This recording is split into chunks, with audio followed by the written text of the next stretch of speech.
Hello दोस्तों, कहानी कहीं अनकहीं में आपका स्वागत है। सुशील की माँ अक्सर कहा करती थी, और अक्सर क्या, अब तो कहने के लिए उनके पास एकमात्र यही कहानी शेष रह गई थी।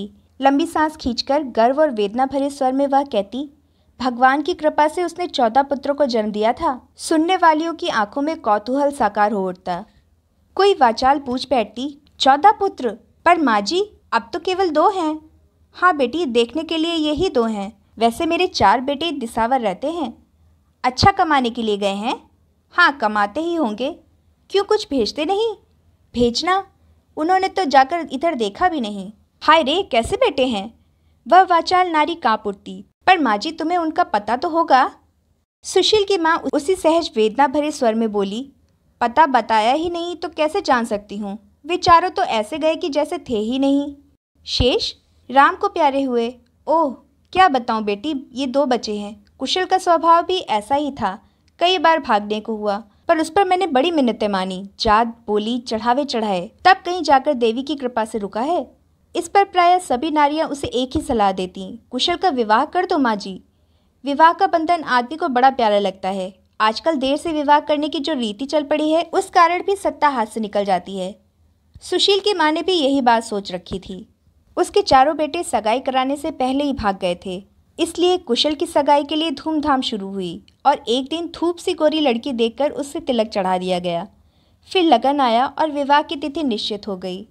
कुशल ने एक बार भी आपत्ति नहीं की, बल्कि सब काम प्रसन्न चित्त करता रहा। सुशील की माँ को त्रिलोक का राज मिला। उसने सुशील के पिता से कहा, यह दिन बड़े पुण्य से देखने को मिला है, मैं मन की निकाल कर रहूंगी। लाला चंद्रसेन निम्न मध्य वर्ग के व्यक्ति थे। यह वर्ग अक्सर महापुरुषों को जन्म देता है। यही वर्ग बड़ी बड़ी आशाओं और आकांक्षा को लेकर जन्म लेता है, परंतु साधन के अभाव में घुटी हुई तमन्नाओं का मजार बनकर रह जाता है। यही है संघर्षों की क्रीड़ा भूमि, और यहीं पर आदमी समझ से संपर्क स्थापित करता है। लाला चंद्रसेन भी समझदार थे, और इसी समझदारी को आगे बढ़ाने के लिए उनके पुत्रों ने घर की संकुचित दीवारें तोड़कर खुले विश्व में आश्रय लिया था। पुत्रों के जाने का दर्द उन्हें भी था, पर पुरुष थे, पिता थे। पत्नी की बात सुनकर वे हंसे। मैं कब मना करता हूँ? सच तो यह है, उनके भीतर भी आकांक्षाएं आग्रह कर रही थीं। पहला विवाह है, ऐसा हो जिसे सब याद रखें। इसलिए उन्होंने बढ़िया अंग्रेजी बाजे का ऑर्डर दिया। भोज की व्यवस्था देश की हालत को देखते हुए सीमित थी, परंतु जितनी थी उससे बड़े बड़े धनियों को ईर्ष्या हो सकती थी। मीठी तश्तरी में बड़ी बड़ी 8 मिठाइयाँ, पूरे पाव भर तोल की नमकीन तश्तरी। डालडा के युग में उन्होंने गांव गांव घूमकर घी इकट्ठा किया था। वे कहते, या तो करो, नहीं करो तो ऐसा करो कि याद ही आती रहे। भोज का दिन आया। सब कुछ तैयार था, केवल साग बनने थे और कचौरियां उतरनी थीं। मुंह अंधेरे से ही हलवाइयों ने शोर मचाया। अंदर से और भी वेग से हल्दी चढ़ाने का कोलाहल उठा। लाला जी ने आकर कहा, अरे भाई, क्या देर है, मसाला निकालो और सबको साग काटने पर बैठा दो। उतने ही वेग से सुशील की माँ जी की, अजी कुशल को भेजो, हल्दी चढ़ानी है। ओहो भाई, कितनी देर है? देर कुशल की है, उसे भेजो बस। कुशल कहाँ है? कुशल यहाँ था। कुशल वहाँ होगा। वह क्षण भर से एक गगनभेदी कोलाहल उठा, ऐसा कि हल्दी और हलवाई की आवाज़ उसमें डूब कर रह गई। उसी में डूब गया कुशल। बहुत देर बाद पता लग पाया कि वह पिछली रात को ही कहीं चला गया है। उसके बिस्तरे पर एक पत्र पाया गया था। पढ़ने से पूर्व माँ समझ गई कि कुशल भी भाइयों की राह का राही बना। वह रोई नहीं, एक आंसू भी नहीं आया आंखों में। लोगों ने कहा, ढूंढो। लाला चंद्रसेन धीरे से बोले, व्यर्थ है। क्यों? जो रहना नहीं चाहता उसे रोकने की चेष्टा करना उसे और खोना है। सुनकर सब स्तंभित हो आए। वे जैसे अपने से बोलते हों। मैंने गलती की जो उसे बांधना चाहा। उससे कहता, बेटा तू भी जा, दुनिया को देख पहचान। मेरा जो कर्तव्य था वह मैंने यथाशक्ति पूरा किया। पाल पोस तुझे सोचने समझने योग्य बना दिया। सुशील की माँ ने यह सब सुना तो तड़प उठी। बोली, आखिर वे तुम्हारे ही बेटे तो हैं। मेरे? वे हंसे। मेरा तो मैं भी नहीं हूँ, वे क्या होते? बहस आगे बढ़ी और आंसुओं की अबाध गति से उसका अंत हुआ। अंत हुआ यह कहना गलत है। अंतिम छोर की तरह उनका सबसे छोटा बेटा सुशील अभी शेष था। 15 वर्ष का सुंदर बालक सेब की तरह लाल और फूल की तरह खिला हुआ था। उसकी हंसी में सुगंध था, पर बड़े भाई के तिलक के दिन उसे जो ज्वर चढ़ा था वह उतरने से बराबर इनकार कर रहा था। विवाह में लगे हुए परिवार में उसे कोई बहुत महत्व नहीं दिया गया, पर अब जब हल्दी और हलवाई की बात फैलकर मिट गई तो माँ ने सुशील की पट्टी का सहारा लिया। देखा, संध्या होते होते उसका सेब सा लाल मुख अंगार सा दहक उठा है। आंखें मूंदी जाती हैं। तब पछाड़ खाकर माँ ने डॉक्टर का दामन पकड़ा। डॉक्टर, मेरा सब कुछ ले लो, पर इसे बचा दो। सांत्वना भरे स्वर में डॉक्टर बोला, घबराइए नहीं, बुखार है, वक्त पर उतरेगा। उतर जाएगा? पागल सी माँ ने पूछा। हाँ हाँ। कब? यही 7-8 दिन में। लेकिन 8 क्या, 28 दिन बीत जाने पर भी बुखार ने जाने का नाम नहीं लिया। एक बार बीच में लगा सा था कि बुखार टूट चला है, पर तीसरे दिन ही उसने दूने वेग से आक्रमण कर दिया। माँ रोते रोते संज्ञाहीन सी हो गई। डॉक्टर मनुष्य था, उसने माँ की करुणा को समझा। बोला, माँ, यह बुखार 71 दिन तक चलता रह सकता है। इसकी दवा कुछ नहीं होती, केवल रोगी की देखभाल से ठीक होता है। माँ ने कहा, आप जैसे कहते हैं वैसे ही मैं करती हूँ। ठीक है, अभी और करे जाइए, आजकल में बुखार टूटने ही वाला है। प्रसन्न रहिए और रोगी को प्रसन्न रखिए। जानता हूँ यह कठिन है, पर यह भी जानता हूँ कि बेटे के लिए आप सब कुछ कर सकती हैं। 4-5 दिन की बात है। डॉक्टर ने ठीक कहा था। 5वें दिन बुखार टूट गया। सुशील जितना शरीर से स्वस्थ था, मन भी उसका उतना ही दृढ़ था। रंग लौटते देर ना लगी। माँ का मन खिलखिलाया। पिता की चिंता भी कम हुई। सुशील ने बीमारी में ही पिता से प्रतिज्ञा करवा ली थी कि स्वस्थ हो जाने पर उसे कॉलेज भेजेंगे। सो अच्छा होते होते एक दिन उसने कहा, पिताजी, कॉलेज खुलने को 1 सप्ताह रह गया है, मेरी फीस भेज दो ना। पिता ने जवाब दिया, कल शहर जाकर मैं सब ठीक कराऊंगा। तब माँ ने धीरे से इतना ही कहा, बेटा पहले ठीक तो हो जा, फिर जाने की बात सोचना। सुशील मुस्कुराया। माँ, तुम सदा शंका करती रहती हो, मैं अब बिल्कुल ठीक हूँ। देखना, अगले सप्ताह कॉलेज जाऊँगा। डॉक्टर से पूछ देखो। डॉक्टर ने हंसते हुए उसका अनुमोदन किया। हाँ हाँ, तुम बिल्कुल ठीक होकर 1 सप्ताह में शहर जा सकोगे, परंतु भोजन का विशेष ध्यान रखना होगा। जी, मैं वही खाता हूँ जो आप बताते हैं। तुम सचमुच एक आदर्श रोगी हो, तभी तो बार बार रोग को पछाड़ कर अच्छे हो जाते हो। हाँ, कल मैं तुम्हारे लिए टॉनिक लाऊंगा। यह कहकर डॉक्टर उठे।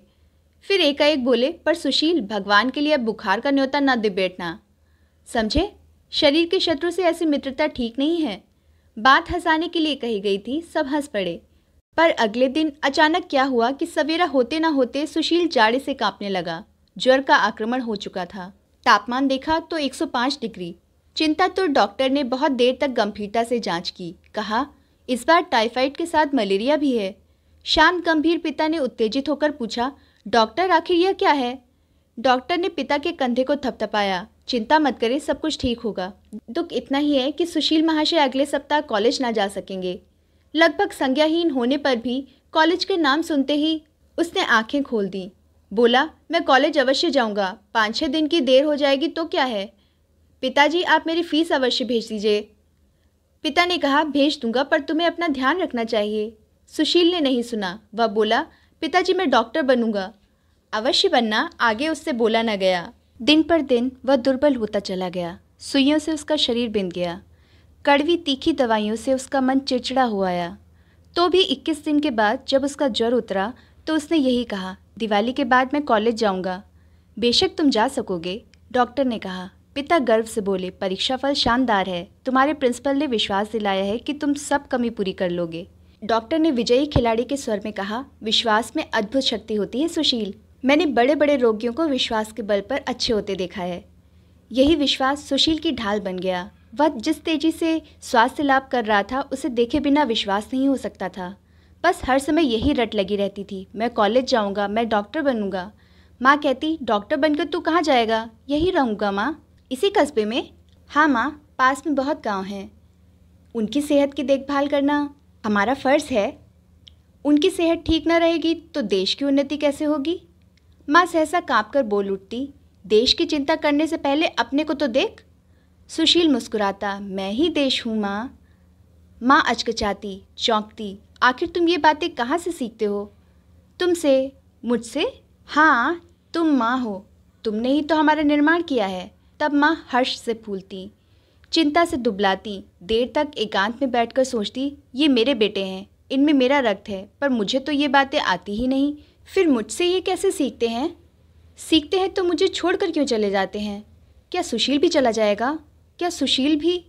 सुशील जो मेरी आखिरी संतान है, मेरी आखिरी आशा है। वह कांपी, सिहर सिहर उठी।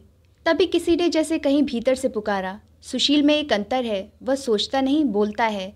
हाँ, वह सोचता नहीं बोलता है, पर बोलता तो वैसी ही बातें हैं, देश, आदमी, कर्तव्य और न जाने क्या क्या। उस रात वह देर तक यही दिवा स्वप्न देखती रही। सवेरे उठी तो देखा सुशील चादर ताने लेटा है। पुकारा, सुशील। सुशील नहीं बोला। सशंक आकर उसने चादर के भीतर हाथ डाला, जैसे अंगार से छू गया हो। वह काँप कर पीछे हट गई और भर्राए स्वर में कहा, सुशील, सुशील। सुशील चौंक कर क्षीण स्वर में बोला, क्या है? कैसा जी है बेटा? शरीर जल रहा है, छाती में दर्द है, रात शीत लगी थी। छाती में दर्द? माँ पागल सी उसके पिता के पास दौड़ी। देखिए तो सुशील को खूब बुखार चढ़ा है, छाती में दर्द है, जैसे वज्र गिरा हो। पिता एकदम बोले, क्या? बुखार? बुखार? बुखार किसको है? माँ ने किंचित तेज होकर कहा, जल्दी जाकर डॉक्टर को बुलाओ, सुशील की छाती में दर्द है और बुखार भी तेज है। डॉक्टर आया। खूब जांच पड़ताल के बाद उसने कहा, निमोनिया है। निमोनिया? पिता स्तब्ध रह गए। निमोनिया? माँ को जैसे विश्वास नहीं आया। फिर कई क्षण कोई किसी से नहीं बोला। आखिर डॉक्टर ने शिकायत के स्वर में कहा, मैं कहता हूँ क्या आप इसका बिल्कुल ध्यान नहीं रख सकते? इसे सर्दी लगी है।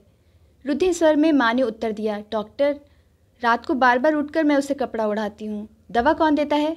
मैं देती हूँ, ठीक समय पर। आप सुशील से पूछ लीजिए। डॉक्टर ने दोनों हाथ हवा में हिलाए कहा, कुछ समझ में नहीं आता। जैसे ही रोगी स्वास्थ्य लाभ करता है, रोग उसे फिर आज दबोचता है। अच्छा, मैं पेंसिलिन की सुइयाँ लगाता हूँ। कई दिन तक डॉक्टर हर 4 घंटे के बाद सुइयाँ लगाता रहा। उन दिनों बेहोश सी माँ ने न जाने कितनी निद्राहीन रातें बेटे के बिस्तर के पास बैठकर काटी। ऐसी देखभाल की कि सब अश कर उठे।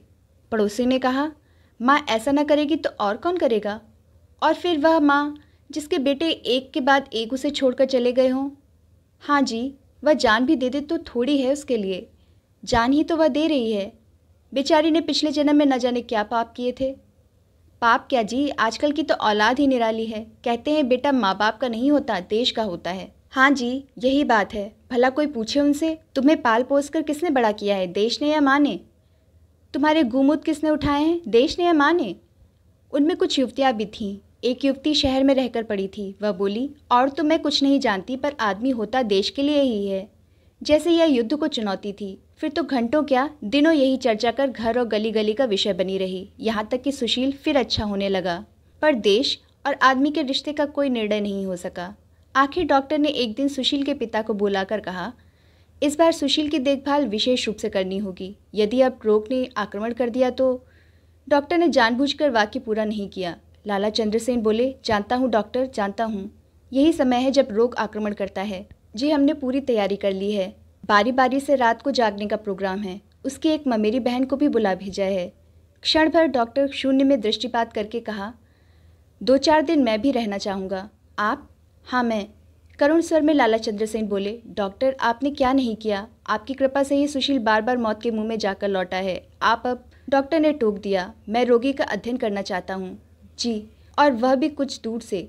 आपका मतलब यह है कि मैं आपके कमरे में रहकर सुशील की देखभाल करूँगा। और हाँ, यह बात किसी से कहिएगा नहीं, माँ से भी नहीं। लाला जी का सिर चकरा उठा पहले तो, पर गर्व भी कम नहीं हुआ। घर आकर यह बात वे सुशील की माँ से कहते कहते तनिक ही बचे। आज डॉक्टर कहते थे, इतना कहकर जैसे उन्हें होश आया, चुप हो गए। सुशील की माँ बोली, डॉक्टर क्या कहते थे? यही, उन्होंने कुछ याद करते हुए कहा कि मैं आज गांव जा रहा हूँ, सुशील को लौटकर रात के समय देखूंगा। फिर करुण स्वर में बोले, कितना भला डॉक्टर है, भगवान का रूप है। माँ ने गदगद स्वर में कहा, हमें तो वही जिला रहा है। उसने यह बात सच्चे मन से कही थी। दोनों पति पत्नी तब देर तक भले आदमियों की चर्चा करते रहे। फिर दिन बीत गया। थके हुए जीवन को सहलाने के लिए रात आ पहुंची। अंधकार में दृष्टि नहीं है, पर शांति अवश्य है। उसी शांत वातावरण में डॉक्टर आए। सुशील को गुदगुदाया, हंसाया, दवा बताई और लौट गए, परंतु अपने घर नहीं, पास के कमरे में। लाला चंद्रसेन वहीं रहे, माँ भी वहीं थी। सुशील को नींद आ गई। माँ ने लैंप बुझा दिया। दिवा जलता रहा। उसका धुंधला पर शीतल प्रकाश तन मन दोनों को सुखकारी था। कुछ देर में लाला चंद्रसेन उठे, बोले, जब तुम सोने लगो तो मुझे पुकार लेना। और वे भी चले गए। धीरे धीरे चारों ओर शांति छा गई। सुशील के पास बैठी माँ की पलकें भारी हुई और फिर झुक गई। पर डॉक्टर की आंखों में नींद नहीं थी। वे कभी कुर्सी पर बैठे रहते, कभी टहलते, कभी धीरे से खिड़की में से देख लेते। लाला जी उत्सुक उत्तेजित उन्हें देखते और पूछ बैठते, डॉक्टर कोई बात देखी? डॉक्टर मुस्कुराता, आप चिंता ना करें। और फिर सन्नाटा, किसी के खकारने और चलने का शब्द, दूर कहीं गिद्धड़ों की हूँ हाँ, और फिर मौन। डॉक्टर की धीमी पदचाप, फिर एकाएक कहीं कुत्तों की भौं भौं। दीवार की घड़ी ने 2 बजा दिए। तभी सहसा डॉक्टर चौंक उठे। उन्होंने धीरे से लाला जी को जगाया। हाँ हाँ बोलिए नहीं, चुपचाप मेरे पीछे खिड़की के पास चले आइए। क्या है? आ जाइए चुपचाप। दोनों ने हतप्रभ देखा। धुंधले प्रकाश में एक मूर्ति धीरे धीरे सुशील की खाट के पास पहुंची है। उसने कई क्षण चुपचाप सुशील के मुख को देखा, फिर चूमा, फिर धीरे धीरे कांपते हाथों से चादर उतार दी। सुशील एक बार खांसा, फिर पैरों को पेंट में समेट लिया। छाया मूर्ति पीछे हटी। मेज पर दवा की शीशी रखी थी, उसे उठाया और उसे चिलमची में फेंक दिया। चित्रलिखित सा डॉक्टर बोला, देखा? चंद्रसेन तड़पे, डॉक्टर ये तो सुशील की माँ है। हाँ आइए डॉक्टर, मैं आइए। डॉक्टर ने आगे बढ़कर सहज भाव से किवाड़ खोले और सुशील के कमरे में चले आए। छाया मूर्ति ने सहसा मुड़कर देखा। उसके मुख से एक चीख निकली, आप। और वह तीव्र वेग से कांपती हुई पीछे हटी, हटती गई, कांपती गई और फिर लड़खड़ा कर गिर पड़ी। लाला चंद्रसेन उधर दौड़े। इधर डॉक्टर ने सबसे पहले खिड़की बंद की, फिर सुशील को कपड़ा ओढ़ाया। तब सुशील की माँ की ओर झुके। वह बेहोशी में बड़बड़ा रही थी, सुशील अच्छा हो रहा है, वह कॉलेज जाएगा, डॉक्टर बनेगा और फिर नहीं लौटेगा। उसके भाई भी नहीं लौटे थे। नहीं, वह शहर नहीं जा सकता, वह मुझे नहीं छोड़ सकता। डॉक्टर ने सुना, पिता ने सुना। दोनों ने एक दूसरे को देखा।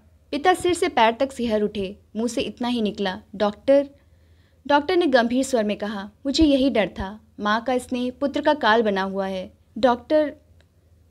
सहसा डॉक्टर का स्वर कठोर हो उठा। उन्होंने कहा, स्नेह नहीं, यह मनुष्य का स्वार्थ है जो प्रतिक्षण मनुष्यता की हत्या करता रहता है। पिता ने इस बार कोई उत्तर नहीं दिया। माँ का स्वर निरंतर शिथिल हो रहा था, इतना कि मात्र फुसफुसाहट शेष रही थी और सुशील सो रहा था, शांत, निर्द्वंद।